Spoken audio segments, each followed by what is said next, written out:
અમદાવાદમાં 50થી વધુ PG seal થતા વિરોધ. બોડકદેવ અને ઘાટલોડિયા વિસ્તારમાં કરાઈ હતી પીજી સીલ. પીજી સંચાલકો અને પીજીમાં રહેતા યુવક યુવતીઓનો ઉગ્ર વિરોધ નોંધાયો. બોડકદેવ કોર્પોરેશન ઓફિસમાં તમામ લોકોના ધામા. 50થી વધુ પીજી સીલ થતા યુવક યુવતીઓ મુશ્કેલીમાં મુકાયા હોવાની વિગતો. બોડકદેવ કોર્પોરેશન ઓફિસમાં 100થી વધુ લોકોના ટોળાએ વિરોધ કર્યો.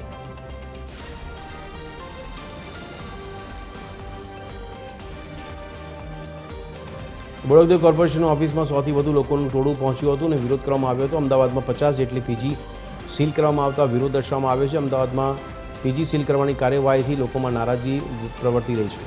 બોડકદેવ અને ઘાટલોડિયા વિસ્તારમાં પીજી સીલ કરવાની કાર્યવાહી હાથ ધરવામાં આવી છે.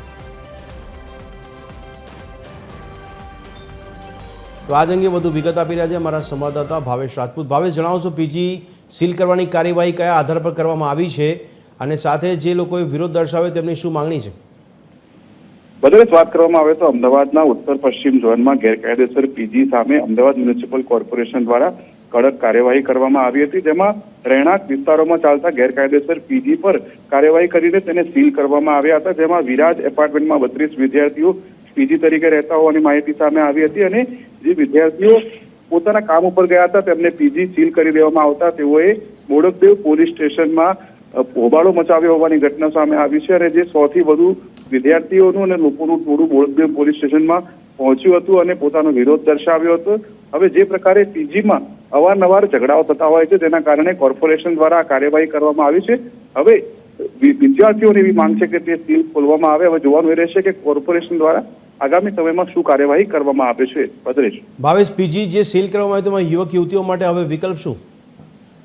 ચોક્કસથી જે પીજીમાં રહેતા હતા તેમના પીજીના સંચાલકો દ્વારા આ મામલે ઉચ્ચ અધિકારીઓને રજૂઆત કરવામાં આવી છે, પરંતુ કોર્પોરેશન દ્વારા જે નીતિ નિયમો વિરુદ્ધ પીજી ચાલતા હોય તેમની સામે જ કાર્યવાહી કરવામાં આવી છે.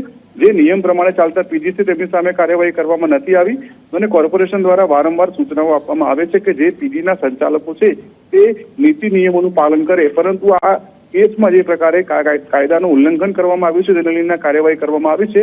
તેવામાં હાલ જે 100થી વધુ લોકો છે જે પીજીમાં રહેતા હતા અને સીલ થયા છે તે લોકો પોલીસ સ્ટેશન ખાતે બેસી ગયા છે. જી ભાવેશ, ધન્યવાદ સમગ્ર માહિતી આપવા બદલ.